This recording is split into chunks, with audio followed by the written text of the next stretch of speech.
Just like the story about Goldilocks and the Three Bears, there are also intervals that are too big, too small, or just right. But in the musical case, the Goldilocks intervals will always make major and minor chords, and there are exactly 6 of them, not 3. What about the 2 small intervals? They are the half tone and the tone, and I think all of you know that these 2 intervals can never be in a major or minor chord because they are too small. What about the 2 big intervals? These are the intervals that I call 1 short of the octave and 2 short of the octave. They can also never be in a major or minor chord because they are simply too big. This really is a lot like the Goldilocks story. But it turns out that all of the intervals that are not too big and not too small will make major and minor chords except for the tritone. That's the devil's interval.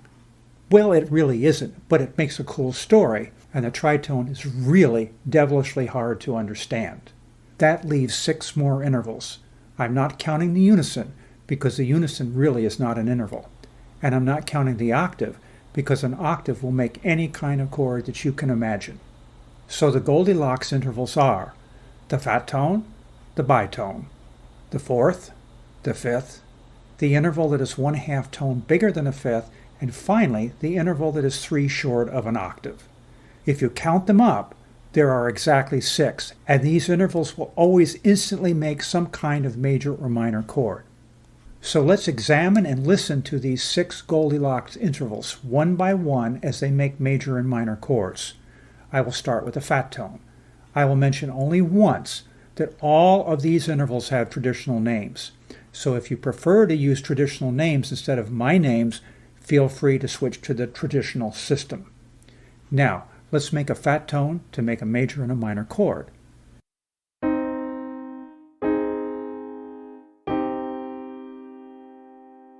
Next up is a bitone. It's a bit bigger. Here is major and here is minor.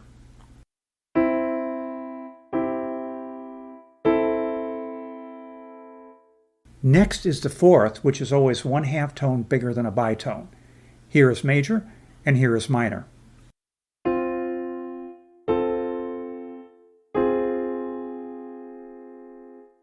What's next? It's going to be the 5th, which is a tone bigger than the 4th.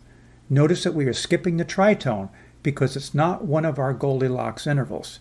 Here is major, here is minor.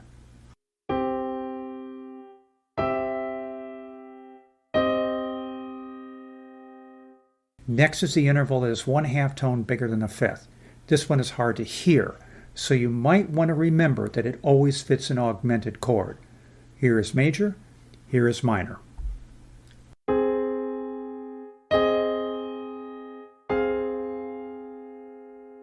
And finally, here is our last Goldilocks interval.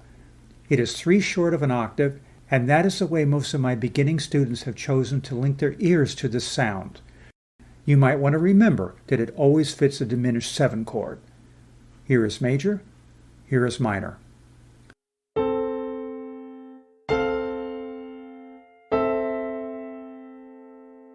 If you've gotten everything so far, you can stop right here because you have the basics that you need for all of these intervals.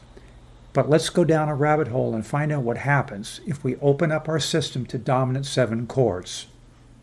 It turns out that every single interval will make a dominant 7 chord with the exception of the smallest and biggest intervals, the half tone, and the interval that is 1 short of the octave.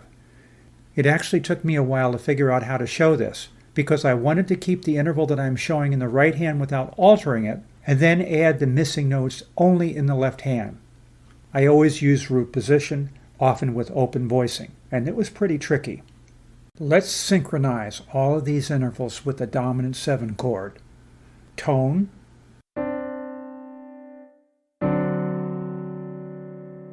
fat tone, bitone, 4th,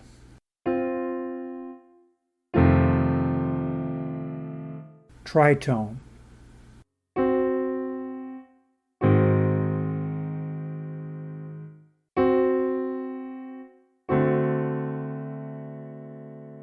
fifth,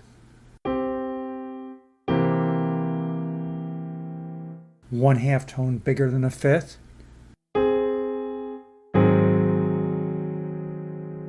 three short, two short.